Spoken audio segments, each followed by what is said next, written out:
வணக்கம் welcome to store Tamil. இன்னைக்கு நம்ம இந்த வீடியோவில் இந்த யமஹாவுடைய XSR 155க்கும் நம்ம ராயல் என்ஃபீல்டுடைய ஹண்டர் 350க்குமான ஒரு டீட்டெயில்டான ஒரு கம்பேரிசன் ரிவ்யூ தான் பார்க்க போகிறோம். ஏன்னா பார்த்தோன்னா வச்சுங்களேன், இந்த ரெண்டு வெஹிக்கிளுமே அரௌண்ட் அந்த ஒரு 2 lakh பட்ஜெட் செக்மெண்ட் கிட்ட வரக்கூடிய ரெண்டு பெஸ்ட் வெஹிக்கிள்ஸாக இருந்துகிட்டு இருக்கு. பட் ஆனால் இந்த ரெண்டு வெஹிக்கிளில் எந்த ஒரு வெஹிக்கிள் பெஸ்ட்னு வரும்போது நிச்சயமாக அந்த இடத்துல நிறைய டவுட் இருக்குது.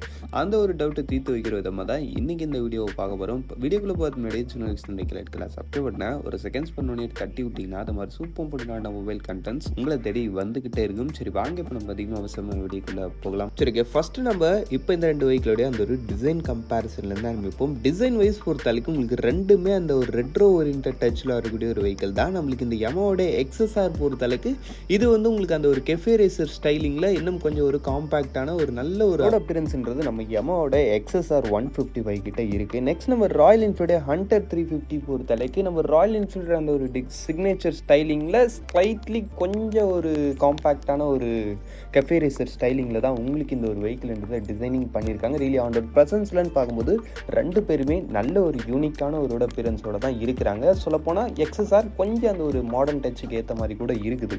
சரி நெக்ஸ்ட் நம்ம ஃபீச்சர் செட்டப்ஸ்ன்னு பார்த்தோன்னா ஃபர்ஸ்ட் நம்ம லைட்டிங்ல இருந்து ஆரம்பிப்போம். லைட்டிங் வைஸ் பொறுத்தளவுக்கு நம்ம ராயல் என்ஃபீல்டு ஹிமாலயன் 350லன்னு பார்த்தோன்னா உங்களுக்கு ஃபுல் அண்ட் ஃபுல் ஒரு நார்மலான ஹாலஜன் செட்டப் தான் வருது. பின்னாடி அந்த ஒரு ரியர் டைல் லைட் மட்டும் உங்களுக்கு எல்இடியில் கொடுப்பாங்க.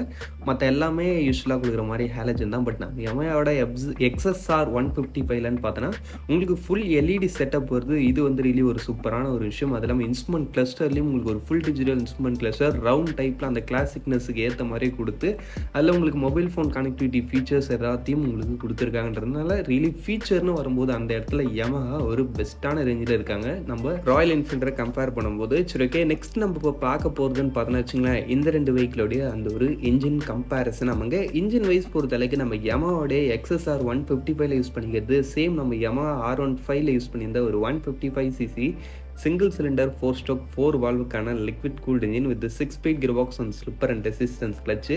உங்களுக்கு இந்த வெஹிக்கிளோட அந்த ஒரு பவர் ஃபிகர் வைஸ் பொறுத்தளவுக்குன்னு பார்த்தோன்னு வச்சுங்களேன் 18.1 bhp ஆஃப் பவரும் 14.2 நியூட்டன் மீட்டர்ஸ் ஆஃப் டார்க்கும் ப்ரொடியூஸ் பண்ணுறது. டாப் ஸ்பீட் வைஸ் பொறுத்தளவுக்கு அரௌண்ட் ஒரு 140 km/h வரைக்கும் ரீச் பண்ண அப்படிங்கிற மாதிரி சொல்கிறாங்க. பட் ஸ்லைட்லி வெஹிக்கிள் அதுக்கு மேலேயும் போகுது. அதுக்கடுத்து வெஹிக்கிளோடைய மைலேஜ் பொறுத்தளவுக்கு பர் லிட்டருக்கு 45 km வரைக்கும் தருன்ற மாதிரி சொல்கிறாங்க. யமஹாவோடைய R15 இன்ஜின்றதுனால உங்களுக்கு வெஹிக்கிளுடைய பவருக்கும் பவர் அட் த சேம் டைமில் மைலேஜுக்கும் ஒரு பெஸ்ட்டான ஒரு மைலேஜை இந்த ஒரு வெஹிக்கிள் உங்களுக்கு கொடுக்குது.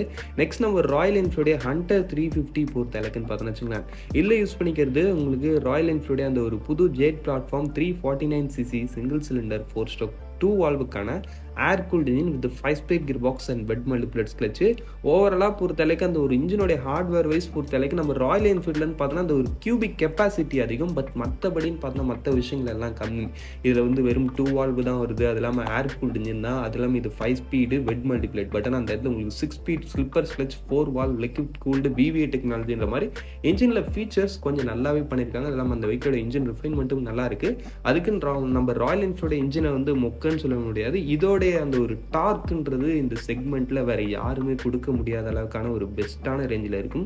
இல்லாமல் சைலன்சர் நோட்டும் உங்களுக்கு அந்த வெஹிக்கிளோடைய அந்த ஒரு ரைடிங் எக்ஸ்பீரியன்ஸும் நம்மளுடைய ராயல் என்ஃபீல்டில் கொஞ்சம் ஒரு யூனிக்கான ஒரு ரேஞ்சிலே இருக்கும். பவர் ஃபிகர் வைஸ் பொறுத்தளவுக்கு இந்த இடத்துல வந்து உங்களுக்கு 20.2 bhp and 27 Nm of torque வரைக்கும் ப்ரொடியூஸ் பண்ண முடியுது. டாப் ஸ்பீடு உங்களுக்கு இந்த வெஹிக்கிள் 130 km/h வரைக்கும் ரீச் பண்ண முடியுற மாதிரி சொல்கிறாங்க. ஆமாங்க, ஓவரால் பர்ஃபார்மன்ஸ்னு வந்தால் எனக்கு தெரிஞ்சு XSR நிச்சயமாக லீடு எடுக்கிறதுக்கான சான்சஸ் இருக்குது. பட் நம்ம என்ஃபீல்டரில் அதுக்குன்னு பவர் ரொம்ப கம்மியாக இருக்குன்னு சொல்ல முடியாது. ஓகேவான ஒரு பவர் இருக்குது. டார்க் நல்லா இருக்கும். மெயினாக நம்ம என்ஃபீல்டரில் ஓட்டுறதுக்கு அந்த ஒரு ரைடிங் எக்ஸ்பீரியன்ஸ்லேயே தெரியும் அந்த ஒரு டார்க்கு. அதுக்கடுத்து மைலேஜ் பொறுத்தளவுக்கு இந்த இடத்துல 35 வரைக்கும் சொல்கிறாங்க. பட் நீங்கள் டீசெண்டான ரைடிங் லிமிட் பண்ணிங்கன்னா மேபி 35 எடுக்கலாம். மைலேஜில் கொஞ்சம் ஒஸ்ட்டு தான். ஓவரலாக எனக்கு மைலேஜும் வேணும் பவரும் வேணும்னு நினைக்கிறீங்க இப்போ நிச்சயமாக நீங்கள் யமஹாவோட XSR சைட் போகலாம். எனக்கு மைலேஜில் கொஞ்சம் காம்ப்ரமைஸ் ஆனாலும் பரவாயில்ல, எனக்கு கொஞ்சம் நல்ல பெட்டரான ஒரு சைலன்ஸ் நோட் இருக்கக்கூடிய ஒரு இன்ஜினோட ஒரு வெஹிக்கிள் வேணும்னு நினைக்கிறீங்க இப்போ நிச்சயமாக நீங்கள் இந்த ராயல் என்ஃபீல்டு ஹண்டர் 350 சைட் வரலாம். சரி ஓகே நெக்ஸ்ட் நம்ம பிரேக்கிங் செட்டப் மாதிரி விஷயங்கள் பொறுத்த அளவுக்கு நம்ம XSRல ஃப்ரண்ட்டில் 282 mm டிஸ்கும் பின்னாடி வந்து 220 mm டிஸ்கும் கொடுக்குறாங்க. வித் டுவல் சேனல் ABS ஓடையும் உங்களுக்கு கம்பைன் பண்ணியிருக்காங்க. டயர்ஸ் வைஸ் பொறுத்தளவுக்கும் ஃப்ரண்ட்டில் வந்து 100/80யும் பின்னாடி வந்து 140/70யும் கொடுக்குறாங்க. ரியலி நல்ல ஒரு டயர் ப்ரொஃபைல், அதுக்கேற்ற மாதிரி பிரேக்கிங்லையும் பக்காவாக பண்ணியிருக்காங்க. பிரேக்கிங் சிஸ்டமும் சூப்பராக இருக்குன்றப்ப பிரேக்கிங்கில் குறைன்னு சொல்லும்படி எதுவும் இல்லை. நெக்ஸ்ட் நம்ம ராயல் என்ஃபீல்டுடைய ஹண்டர் 350ன்னு பார்த்தோன்னா இதில் வந்து உங்களுக்கு ஃப்ரண்ட்டில் 300 mm டிஸ்க் கொடுக்குறாங்க, பின்னாடி வந்து 270 mm டிஸ்க் கொடுக்குறாங்க. ரியலி நல்ல ஒரு பெரிய டயாமீட்டர்ஸ் இருக்கக்கூடிய ஒரு பிரேக்கிங் செட்டப். டயர்ஸ் வைஸ் பொறுத்த வரைக்கும் ஃப்ரண்ட்ல வந்து 110/70யும் பின்னாடி வந்து 140/70 செக்ஷன் டயரும் கொடுக்குறாங்க. டயர்ஸ் அண்ட் பிரேக்கிங்னு வரும்போது நிச்சயமா ராயல் என்ஃபீல்டு யமஹாவோடையுமே கூட கொஞ்சம் பெஸ்ட்டாக இருக்கிறாங்க. பட் என்னதான் இருந்தாலும் ஆன் ரோட்லன்னு பார்க்கும்போது ரெண்டுத்தோடைய அந்த ஒரு பிரேக்கிங் அண்ட் ரோட் ட்ரிப் மாதிரி விஷயங்களில் அந்த அளவுக்குலாம் உங்களுக்கு ராயல் என்ஃபீல்டு பெஸ்ட்டாக இருக்கிற மாதிரி நல்லா இருக்கும். பட் யமஹாவோடய சூப்பராக இருக்கும்லாம் சொல்ல முடியாது. ஏன்னா வச்சுக்கலாம் வெயிட் டிஃப்ரென்ஸ் இருக்குது. நம்மளுக்கு இந்த யமஹாவோடைய XSR 155ன்னு பார்த்தோன்னா டோட்டல் வெயிட்டே ஜஸ்ட் உங்களுக்கு ஒரு 137 kg தான்.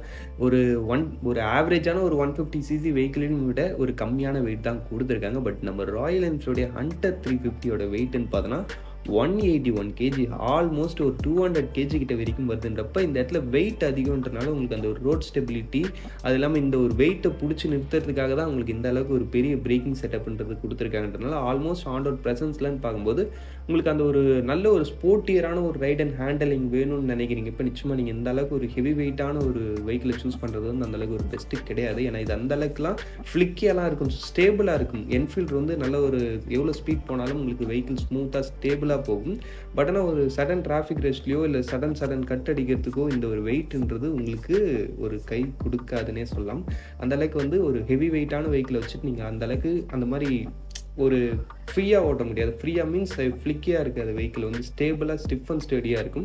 பட் நம்ம Yamaha XSR பொறுத்த அளவுக்கு இதோடைய வெயிட் கம்மியாக இருக்குன்றனால உங்களுக்கு வெஹிக்கிள் ஓட்டுறதுக்கும் நல்லா ஃபன்னாக இருக்கும். அட் த சேம் டைமில் இதோடைய சஸ்பென்ஷன் செட்டப்லாம் பார்த்தீங்கன்னா ஃப்ரண்ட்டில் வந்து உங்களுக்கு கோல்டு ஃபினிஷ்டட் அப்சைட் டவுன் ஃபோக்கஸ் சஸ்பென்ஷனும் பின்னாடி வந்து 5 ஸ்டெப் அட்ஜஸ்டபிள் மோனோஷாக் சஸ்பென்ஷன், இது மாதிரி ஒரு சில சஸ்பென்ஷனில் பெஸ்ட்டாக பண்ணியிருக்காங்கன்றனால உங்களுக்கு ரைட் குவாலிட்டியும் பெஸ்ட்டாக இருக்கும். அட் த சேம் டைமில் ஓட்டுறதுக்கும் ஈஸியாக இருக்குன்ற மாதிரி தான் உங்களுக்கு இந்த XSR 155 இருக்குது. ஓவராலாக இந்த Yamahaவோட XSR 155 ஒரு நல்ல ஆல்ரவுண்டர் மோட்டார் சைக்கிளாகவே இருக்குது.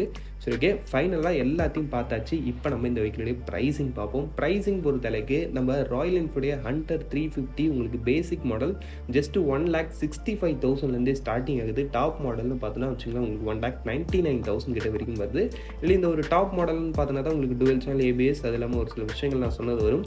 பேசிக் மாடல்னு பார்த்தோன்னா சிங்கிள் சேனல் ABS அது மாதிரி விஷயங்கள் தான் கொடுப்பாங்க. அப்படின்னு ஓவராலாக பார்த்தா கூட அண்டர் ஒரு 2 lakh பட்ஜெட் செக்மெண்ட்டில் ஒரு ராயல் என்ஃபீல்டு எடுக்கணும்னு நினைக்கிறவங்களுக்கு நிச்சயமாக இந்த ஹண்டர் 350 ஒரு பெஸ்ட்டான ஆப்ஷன். கொஞ்சம் லாங் டிரைவு அது மாதிரி ஒரு சில விஷயங்களுக்கும் இந்த ஒரு வெஹிக்கிள் பெஸ்ட்டாகவே இருக்கும். நம்ம Yamaha XSR ஆன் ப்ரைஸிங்னு பார்த்தோன்னா 1,80,000 கிட்ட வரைக்கும் வருது. இல்லை இந்த ஒரு ப்ரைஸிங்ன்றதும் ஒரு பெஸ்ட்டான ஒரு ப்ரைஸிங். இந்த ஒரு ப்ரைஸிங்கில் எனக்கு லாங் டிரைவுக்கும் ஏற்றமாக இருக்கணும், என்னுடைய டே டு டே அந்த சிட்டி பர்பஸுக்கும் பெஸ்ட்டாக இருக்கணும்ன்ற மாதிரி ஒரு நல்ல ஆல்ரவுண்டர் மோட்டார் சைக்கிள் எடுக்கணும்னு நினைக்கிறவங்களுக்கு நிச்சயமாக இந்த Yamaha XSR 155 ஒரு பெஸ்ட்டான ஆப்ஷனாக இருக்கும். சரி, ஓகே, அவ்வளோதான் ஃப்ரெண்ட்ஸ், இந்த கம்பேரிசன் ரிவ்யூ நம்ம இங்கே முடிச்சோம். இந்த கம்பேரிசனில் உங்களுக்கு எந்த வெஹிக்கிள் பெஸ்ட்டாக ஃபீல் ஆகுதுன்றதை கமெண்ட் செக்ஷன்லேயே பண்ணுங்க. தேங்க்யூ ஃபார் வாட்சிங். Bye, see you later.